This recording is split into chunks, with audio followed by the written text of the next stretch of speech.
Pranams to Sri Sadguru. Pranams to Swamiji.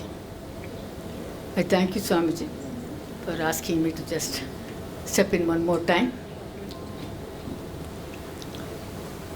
I was reading Amartya Sen's idea of justice, one of the most controversial books. When I was writing on the Booker Prize winning novel, The White Tiger, why there is so much injustice? Do we recognize that? As one of the speakers said, the floor of discontent generates conflict. And we are living on bestial floor, as the poet says. And therefore, there are dissident voices, as Matthew Arnold put it, dissidents of the dissent and the Protestantism of the Protestant. In his great magnum opus, Culture and Anarchy, he said, you can substitute the words, dissidents of the dissent and the Protestantism of the Protestants is causing the instability in England in the Victorian period, he said. Amartya Sen may upset you because he is left of left. Okay? You can be center of left, but he is left of left. But what took my mind and attention when I read that book was, there was a reference to Krishna and Bhagavad Gita. Yesterday, Professor Shrikala Nair was very unhappy that I chose to read this book or something like that, But you should know your Purva Paksha. What is your opposite position in order to understand how you can remedy it or how can you position yourself. And professor from anthropology, he said that it is very difficult to position yourself purely in religion or spirituality because when all is said and done, you have this, he comes from a very practical situation. So, you have this problem, you cannot simply wish it away.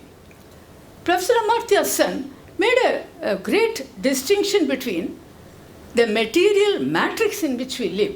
I'm not quoting him, I've tried to assimilate him, which deals with economic deprivation, lack of resources, lack of medical facility, mortality rate, denial of childhood rights, childhood education, so many matrices.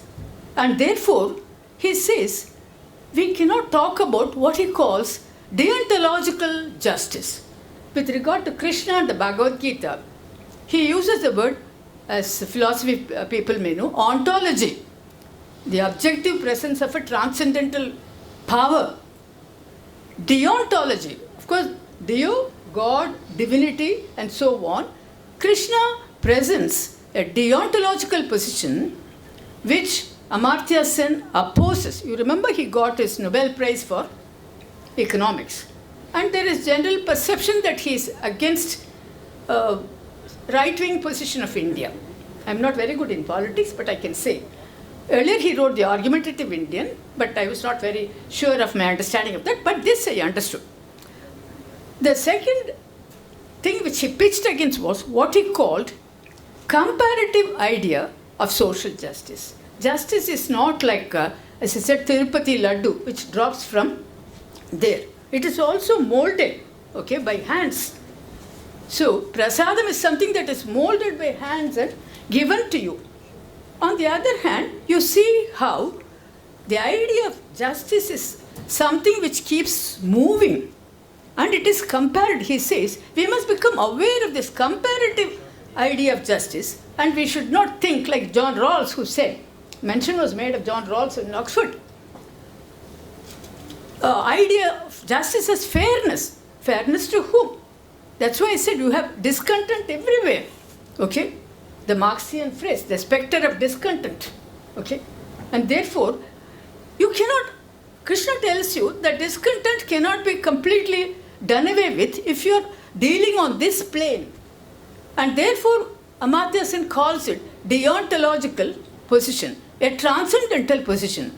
Amartya Sen also refers to two ideas in India. One is Niti, other is Nyaya. Okay, we have Vidura Niti and so on. Niti is a kind of institutional, organized, abstract idea. Krishna preaches, he says, I don't agree with him, but Krishna, he says, preaches that idea of Niti to Arjuna. Ask him to do his duty without expecting any kind of reward. On the other hand, he says, you have Nyaya. That is why in various Indian languages, I need Nyaya. Yanakku Nyayam venam. Okay, in Tamil you have a cow whose, the cow lost its calf because the son of the king killed it. And therefore the cow goes there and pulls the bell of dharma. And the king comes, Manunidi Cholan. Am I right? He just comes there and delivers the justice. Okay?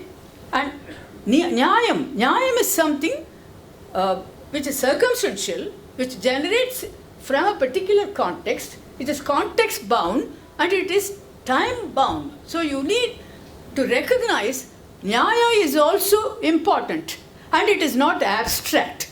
It has got to do with the socio-cultural matrix, the economic deprivations, the deprivations of the psyche and so on. Psyche may be there, they may not be aware, but it is there, the psyche is there. The Greek idea for psyche is butterfly. How is butterfly born? It is born of a caterpillar. The caterpillar transforms itself into a butterfly.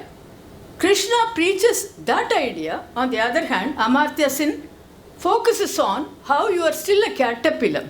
Okay? And therefore, I was not very sure, but I felt that this is also something that we have to take into account, the comparative idea of the difference between Niti and Nyaya.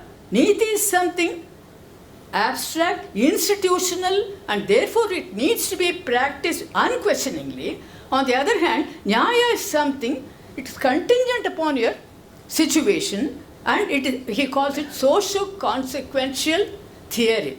Okay? Arjuna is involved in a situation where he talks about the social consequences of this action that he's forced to take. And Krishna asks him to transcend. And therefore, that may not be very appealing to many people, and that is why the anthropology professor said, for 2 days there was talk about spirituality and so on, but one was not very sure how this was going to operate.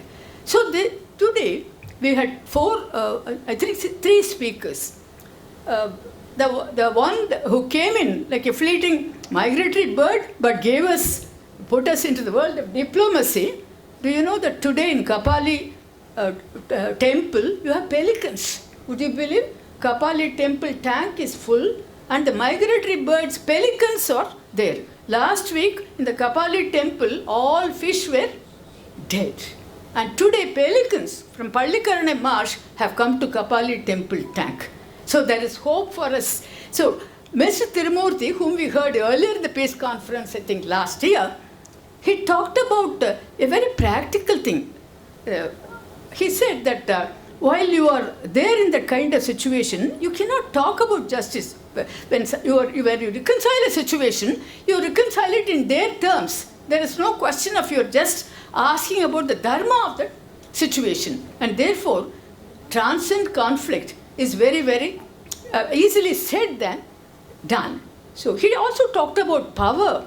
The two variables, one is power and the other is time. And therefore, find the equilibrium between the two is the real challenge.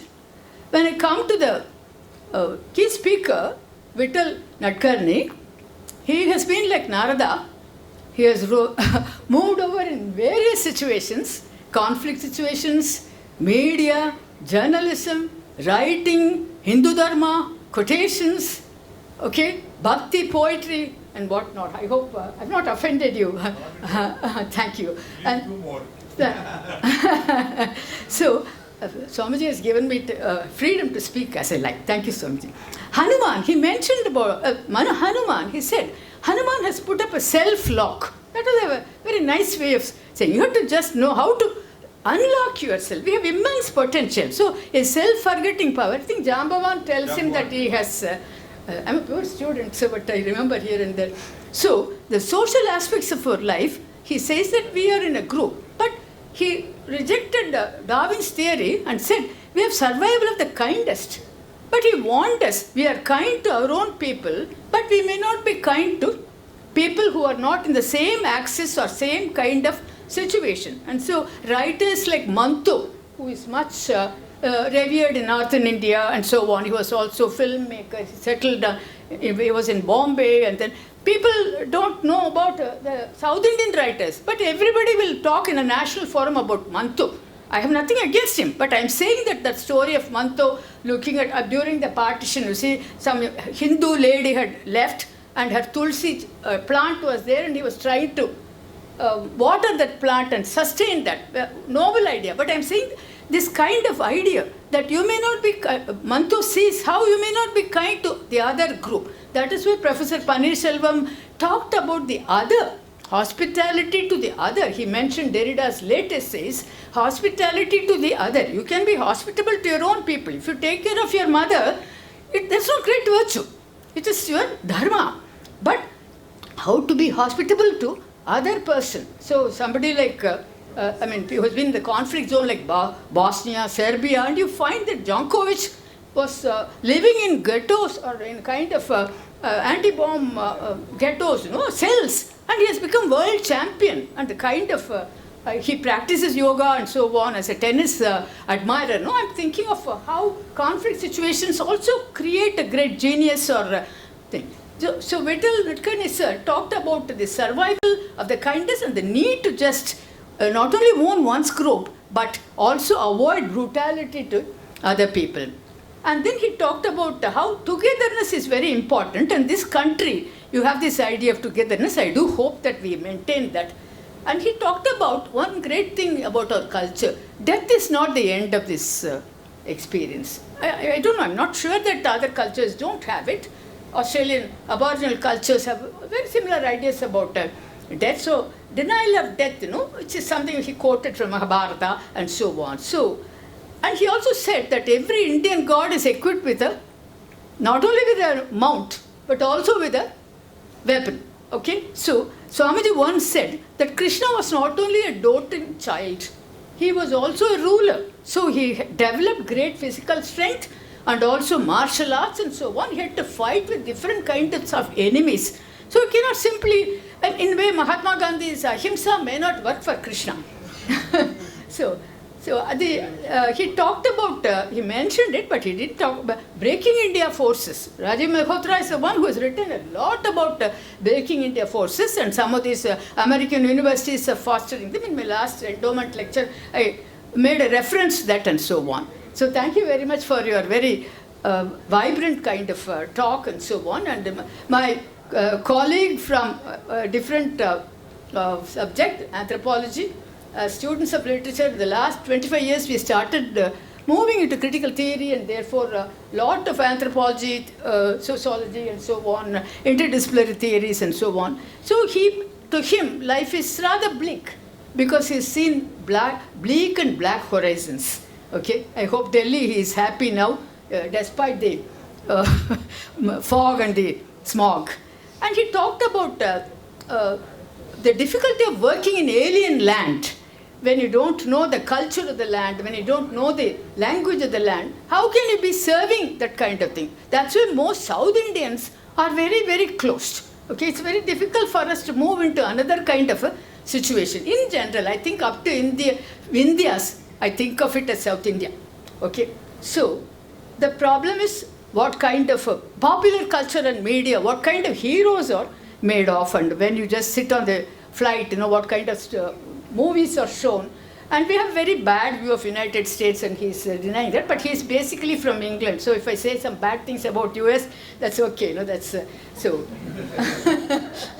And then he talked about the role of structural factors, how they are widening our divisions and so on. So peace is, it's in some way, it's in a dialectical situation with conflict. So these are the things I have in mind, and some were very unhappy that I started with Amartya Sen, but I'm not unhappy with that, because you have to know, as I said, he brings in the, we think of Niti and Nyaya are the same, Niti and Nyaya, maybe in Sanskrit it is the same, but my friend Meenakshi will immediately protest because it's a Sanskrit, but Niti is different from Nyaya. But once you come to a kind of a transcendent situation, you give Niti and Nyaya to everyone. That is what Swamiji is trying to say. And hats off to Swamiji for sustaining this. So what is sustainable development? I don't know. We listened to so many speakers in the previous session, but Swamiji is really creating a sustainable matrix for us so that we can just take off anywhere we like. We have become a kind of an international airfield. So whichever way you want to turn this, it can be done. Thank you very much, Swamiji, and it's a great privilege to have been part of this program. And I do hope that we live to see the fruit of this in our own lifetime and not in another janma. Thank you.